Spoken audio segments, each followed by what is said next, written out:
Test 1. You will hear a number of different recordings, and you will have to answer questions on what you hear. There will be time for you to read the instructions and questions, and you will have a chance to check your work. All the recordings will be played once only. The test is in 4 sections. At the end of the test, you will be given 10 minutes to transfer your answers to an answer sheet. Now turn to Section 1. Section 1. You will hear a conversation between a clerk from a moving company and a woman who wants to relocate to the United States. First, you have some time to look at questions 1 to 6.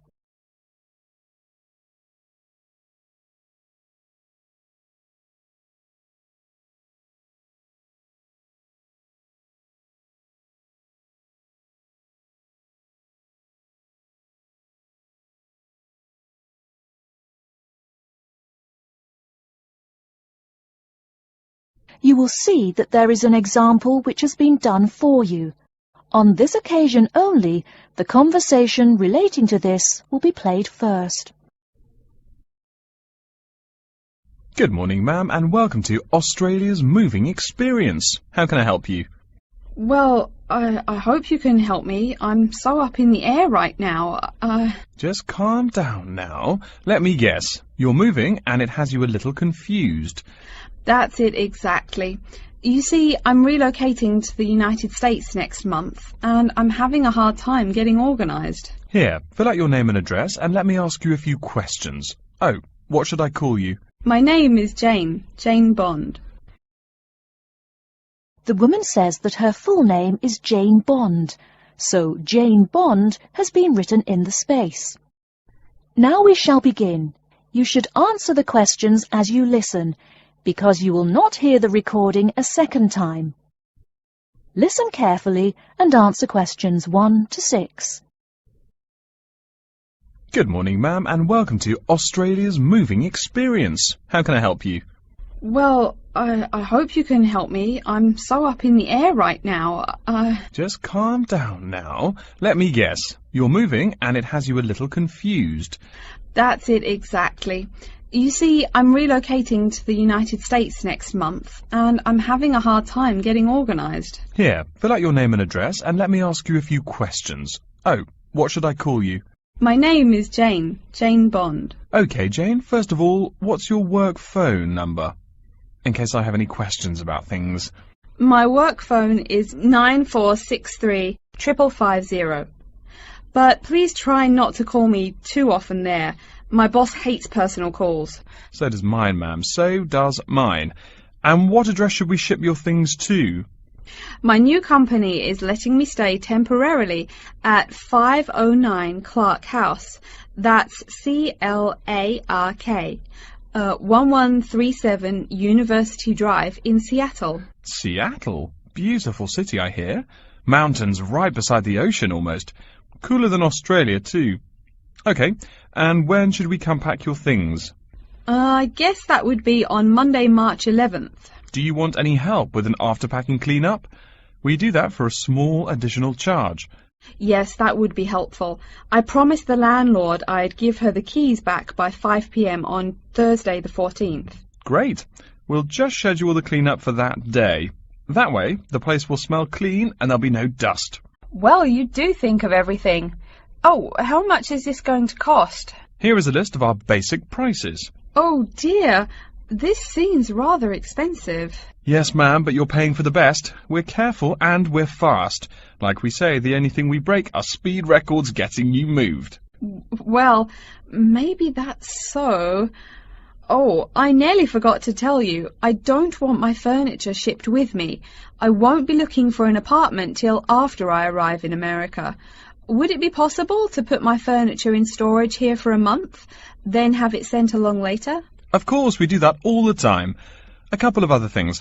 Here at A Moving Experience, we try to pack your things logically. We don't just throw stuff in boxes. Before you hear the rest of the conversation, you have some time to look at questions 7 to 10.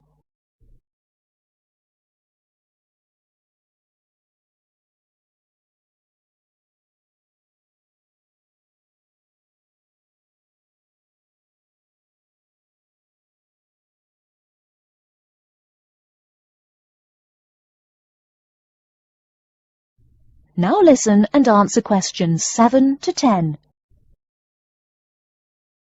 Do you have any special requests? You know, things you want packed in some special place so you know where to find them. Like what? Oh, I don't know, things like dishes maybe. Not to be rude, but you look like a lady who likes to eat.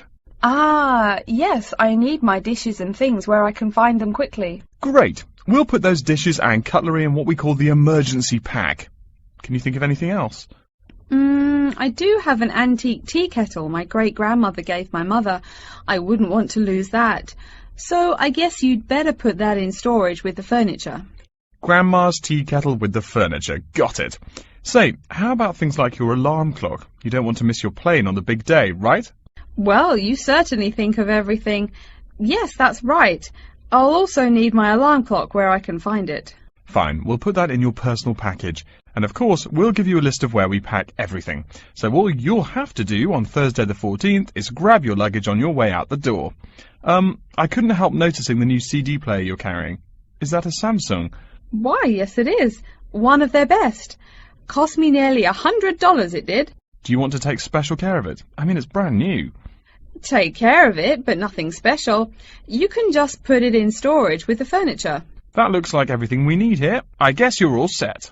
That was certainly quick. Thank you, young man. This has been a most moving experience. That is the end of Section 1. You now have half a minute to check your answers.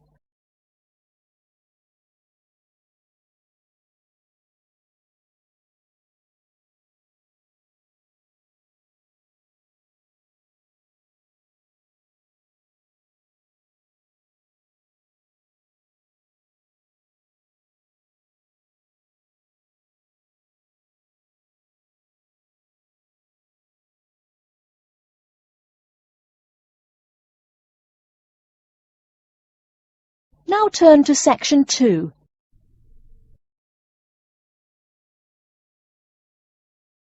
Section 2.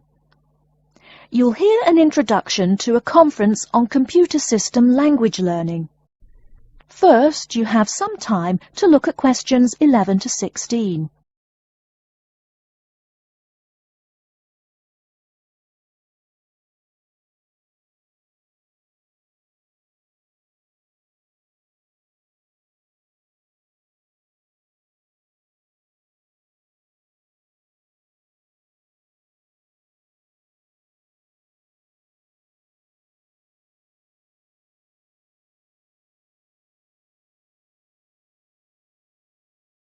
Now, listen carefully and answer questions 11 to 16.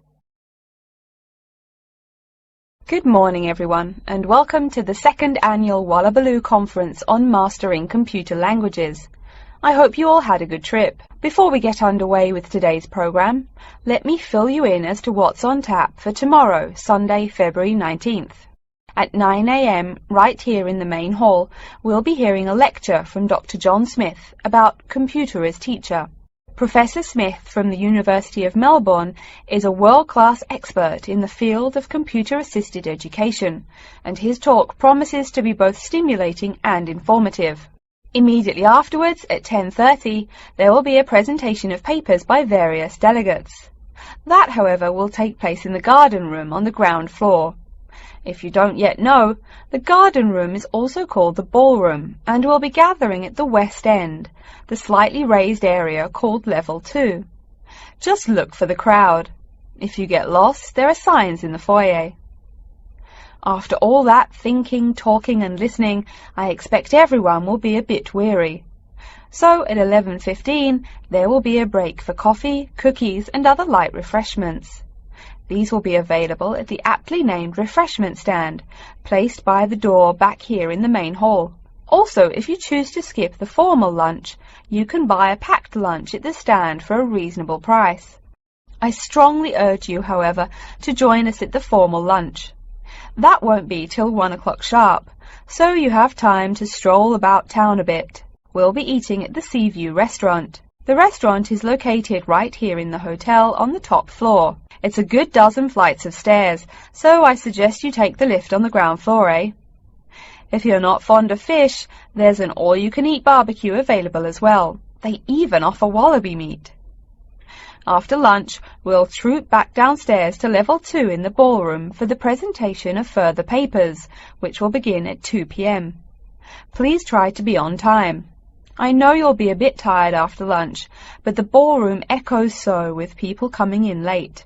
Thank you in advance. Once we've heard the papers, we'll break for afternoon tea at 3:10 p.m. No need to walk. The manager of the refreshment stand has graciously agreed to have tea served in the ballroom. He's even promised us some special scones, baked from a recipe of his dear old Scottish grandmother. Then, tea being drunk and scones munched, we'll retire here to the main hall for some closing remarks and questions. So, by 5 o'clock, we should have the conference wrapped up.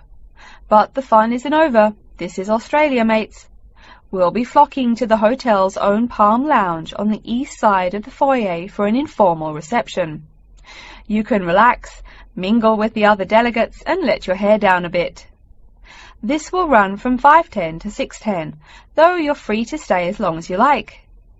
The lounge manager has informed me that for the duration of the actual reception, you can have all-you-can-drink beer for $20 with purchase of an advance ticket. Before you hear the rest of the talk, you have some time to look at questions 17 to 20.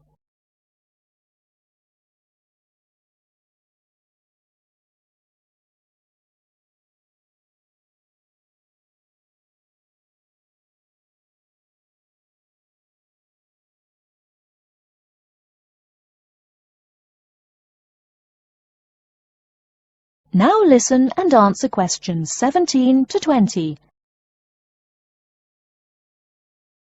And yes, tickets can be purchased from any conference organizer or at the front desk any time between now and the start of the reception. I suggest you come by tomorrow evening to pick up the tickets, since the conference hall only holds 800 people. That way you can also get your journey planned ahead of time and be sure not to miss this truly memorable conference. If you want cocktails, however, I'm sorry, you'll have to pay for those at the regular price. Oh my goodness! Speaking of paying, I see I forgot to tell you a couple of things. The first is about lunch. The charge for the lunch will be $15 for all you delegates. If you have guests with you, the cost is $25 for the general public and $6.50 for children under the age of 10. That's $15 each, not total for everyone. Another item is about the lunch menu. I very much urge you to try the fish. I mean, look at the restaurant's name, the Sea View. As the name suggests, it is a famous seafood restaurant. The chef is a Basque from Spain, and he really gets quite put out when people ignore his fish specialities for burgers or barbecue. If fish isn't your thing, though, try the steak. He makes an exquisite filet mignon topped with blue cheese and mushrooms. Finally, if you'd like to buy a ticket, you can have both lunch and unlimited beer for $35. I should have mentioned that earlier, but I am a bit forgetful. Maybe I should avoid the beer after the conference, eh? Well, I've said my bit. Are there any questions? That is the end of section 2. You now have half a minute to check your answers.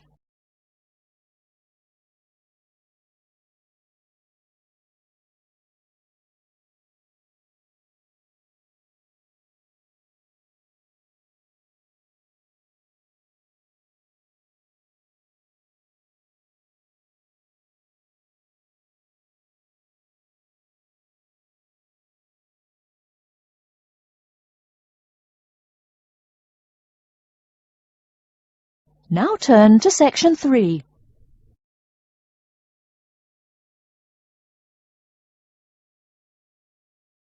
Section 3. You will hear a student called Tina asking Professor Van Diesen for advice on choosing courses. First, you have some time to look at questions 21 to 26.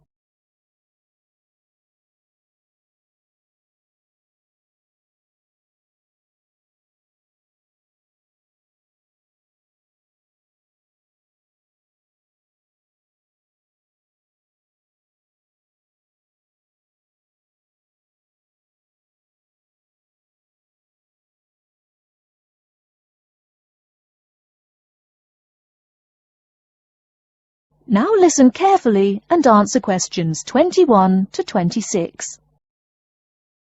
Hello, are you Professor Van Diesen? Yes, I am. And who might you be? Oh, sorry, my name is Tina. I'm a freshman here. They told me I should ask you for advice in choosing courses. Well, that's part of what I'm here for. Please come in and sit down. Now, what are your questions? I almost don't know. Everything is so confusing. Like, what is a specialized course? Oh, easy. A specialized course is one that is compulsory, meaning it's a requirement for your major, and regular, so you can't place out by taking a proficiency exam. That sounds pretty strict. Then what are all these general courses? I seem to have to take so many. Nothing to be alarmed over. These are courses open to all students and not directly related to your major. The university offers these general courses to choose so that you can become more well-rounded individuals. For example, I see you're a microbiology major, so it might be a good idea to take some literature or history courses so that you can know something besides all science. You mean these courses are like for fun? That might be one way to look at it, but don't tell the literature professor such a thing. Think of a general course as the opposite of a specified course. A specified course is one that pertains directly to your major. So, can I take any microbiology course I want? Let's see. Oh, those courses used to be open to microbiology students only. The good thing is now it's open to students on a flexible schedule, so it's not only for full-time students. So the answer is yes, if you have the instructor's permission. May I ask you why you chose microbiology? Well, I also like plain old biology too. You know, full-size animals. I might even become a veterinarian. Could I take some biology classes? Well, they are open to full-time students only, which I believe is what you are. I don't know how a freshman would get along with microbiology, though. I mean, most of the students presently looking into it are from off-campus. Off-campus? Yes, you know, people who use it in their work at hospitals, laboratories, even a police detective. Why did you choose microbiology, if I may ask? I don't think you quite answered that. Well, eventually I want to be a doctor. At least my dad tells me so. If I may say so, young lady, you seem a little uncertain. Still, I think that might be a good idea for a career. Of course, if you're thinking about being either a doctor or a vet, you should take some medical science classes before you even think of applying to med school. Great! What should I take? There is one small problem. The new medical sciences building is under construction, so there are no experimental facilities available until next year. I'm afraid you'll have to wait, but don't forget to take those courses at the first opportunity. Oh, bummer. Is there any other course you'd recommend for someone like me? Well, since you seem to like animals, have you ever thought about looking into environmental science? No, I never really thought about it before. Is it worthwhile? Quite. In fact, it's the fastest growing subject on this campus. Before you hear the rest of the talk, you have some time to look at questions 27 to 30.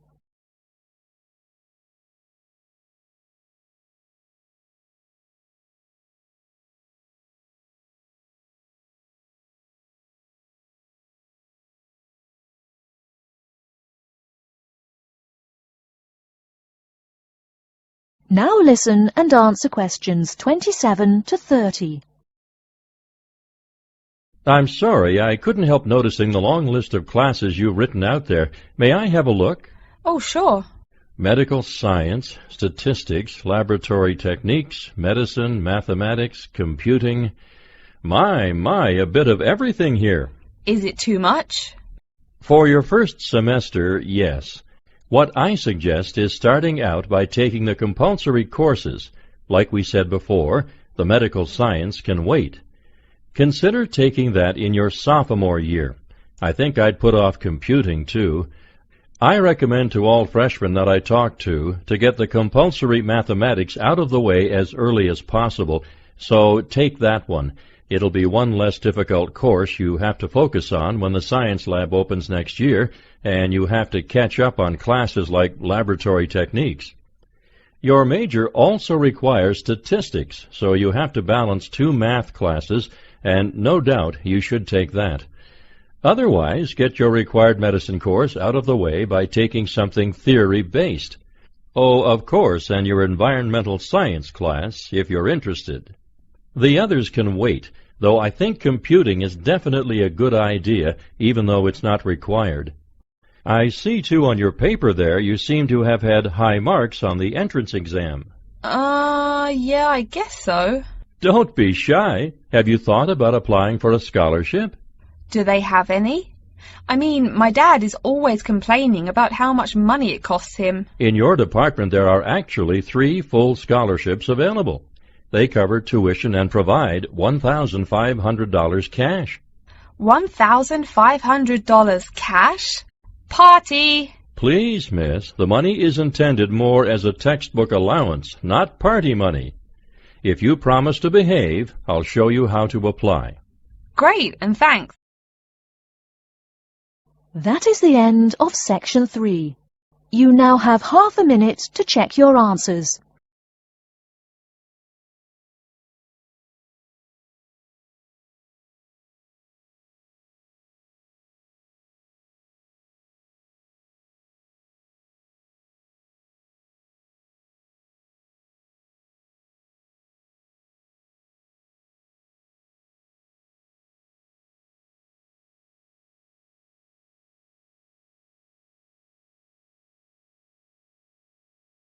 Now turn to Section 4.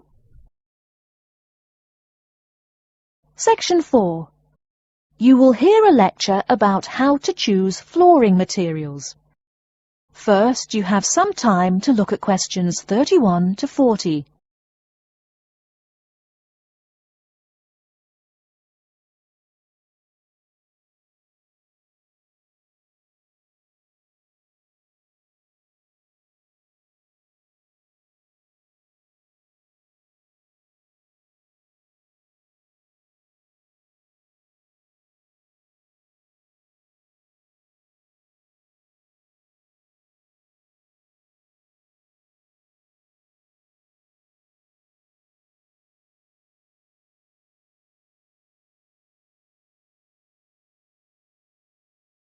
Now listen carefully and answer questions 31 to 40.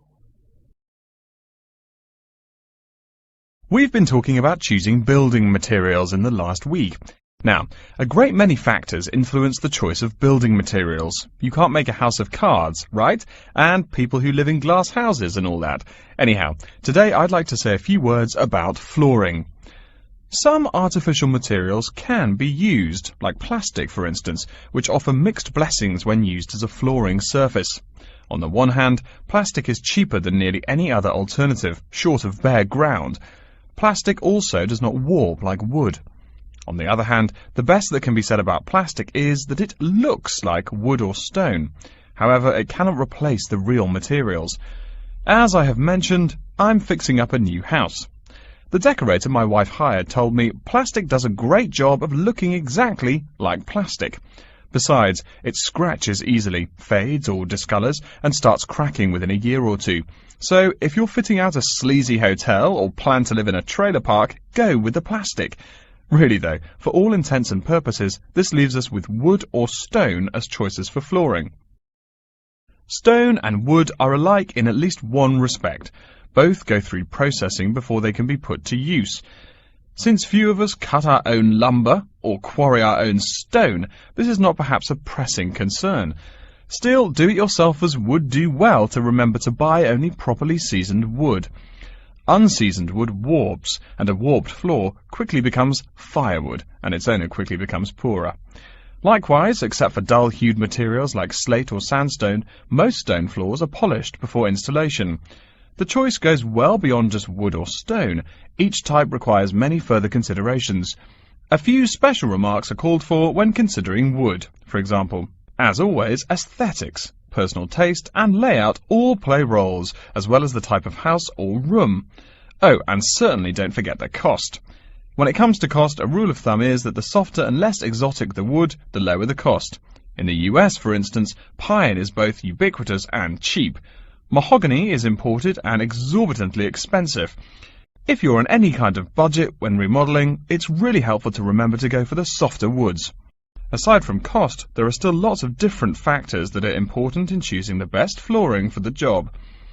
Continuing with the example of wood, one must consider the effects of each type of wood on the mood of the room. When selecting the best wood to use, particular attention needs to be paid to its grain patterns, texture, and colour. In rooms where relaxation or deep thought is the aim, say bedrooms or the study, dark, strong-grained woods are the rule. Here, the grain ought to match the furniture for a feeling of homogeneity. In rooms where activity and motion are typical, the dining room or living room, lighter, finer-grained lumber is more suitable. In such a setting, the wood grain might be useful in offering a contrast to the furniture. This leads to a feel of subconscious excitement in keeping with the room's function. In either case, though, consult a decorator. It is a decorator's job to know what materials to use to fit the function of the room. Though some things about putting together a room are subjective and based on one's individual taste, materials appropriate to a room's function are much more straightforward. A decorator takes the needs of the customer and uses a mathematical formula rather than subjective words. Since feelings vary from person to person, verbal descriptions of wood types tend to be ambiguous. You want the wood you select, not something approximate. And if you do decide to do it yourself, remember that all wood must be treated with preservatives to enhance its appearance and preserve its natural beauty. In the case of stone, or quarry tile, as flat-cut flooring stone is properly called, a new set of considerations must be weighed up. Simple colour aside, the degree of reflection must be kept in mind. This is called the reflectance rate, which is expressed in a number between 0.0 and 1.0, depending on the amount of light it reflects.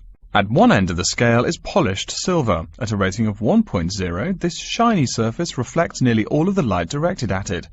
Numbers closer to 0 describe materials that absorb more light. Moving down the scale a bit, we see that plastic that has been painted white has a rate of 0.8, which makes sense. We know that the colour white reflects all other colour, while black absorbs all colour, and plastic itself is a relatively reflective material. Materials that are denser and darker have reflectance rates much closer to 0. The quarry tile I mentioned a while ago has a rate of 0.1. As you may know, quarry tile is generally dark brown and made from clay, so it is quite dense. Of course, there is considerable variation among types of quarry tile because of the hue or treatment of the clay during its creation. Does anyone have any guesses as to what material may have a rate of almost 0.0? We can guess most of these materials are black in colour, but plastic, wood and even stone reflect some light. One material with a rate of almost 0.0 is black velvet. The texture produces almost no shine at all. Carrara marble, despite its white hue, is actually lower in reflectivity than black onyx. In any case, the fact that tiles vary somewhat should not be forgotten. A highly reflective floor would not be suitable in a library. It would be indispensable in a ballroom, should your home be large enough to feature one.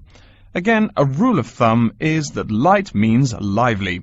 Since form and material follow function, one should only use the more reflective materials in rooms where the cultivation and expression of energy is important. Bear in mind, too, that most types of stone cost more than all but the rarest of wood. Of course, there is no reason why some rooms of a house should not feature wood floors or other stone tiles. You can even mix the two. A room with wood panels on the walls can have a beautiful stone floor. My bedroom has white birch walls and a light blue slate floor. The place looks like a Russian hunting lodge.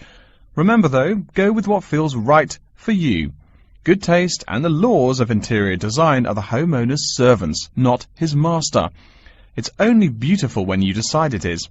I mean, you're the one who lives there, not the decorator, right? Okay, are there any questions? That is the end of section 4. You now have half a minute to check your answers.